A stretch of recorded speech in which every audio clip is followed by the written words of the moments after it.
March 15 marks the day a wasp stole the lives of 51 honeybees as they worshipped peacefully in their garden simply because they did not look the same as he, but not realizing that we were also not the same. We, a nation that tend to our flowers in a slice of paradise far from fields where mushroom clouds blossom on barren lands of intolerance.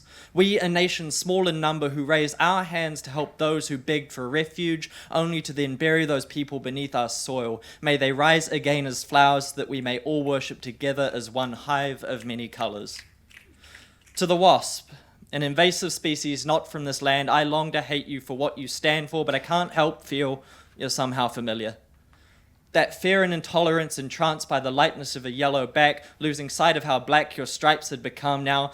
I don't know a lot of wasps. They have a habit of blending in.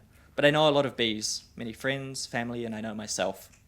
So to our hive I ask humbly, how may I remind you that the gardens which produce our lands of milk and honey were planted upon a mass grave, lands stolen from native owners by an invasive species when white supremacy was not broken promises of the treaty, it was the treaty itself.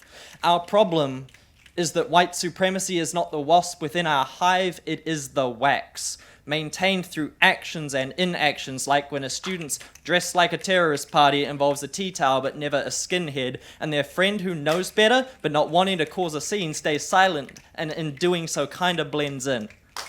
Too often, we fail to acknowledge the real racists today aren't even that racist. White robes burning crosses too dramatic, so instead they say, why can't we all be one New Zealand? The ihumata or protesters should stop complaining and get a job instead.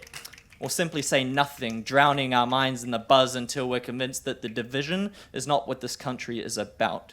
Let me ask you though, how many white supremacists were in the room when Te Reo was stripped from her people's lips? How many voted in Parliament on mandatory minimum sentences just so juries can destroy families as easily as bullet? Yet we point to the wasp and say he does not represent us, rushing to ignore the fact bees also have stingers, zingers like we're a Christian nation, and at least the terrorist was an Australian, so desperate to distance ourselves from our own societal failings.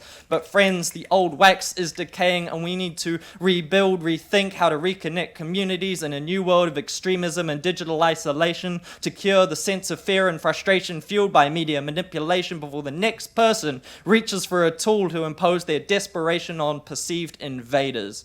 My fellow bees, I ask that we recognize although this wasp was not from our hive, we too are colored yellow and black and must face up to the fact that there is work to do.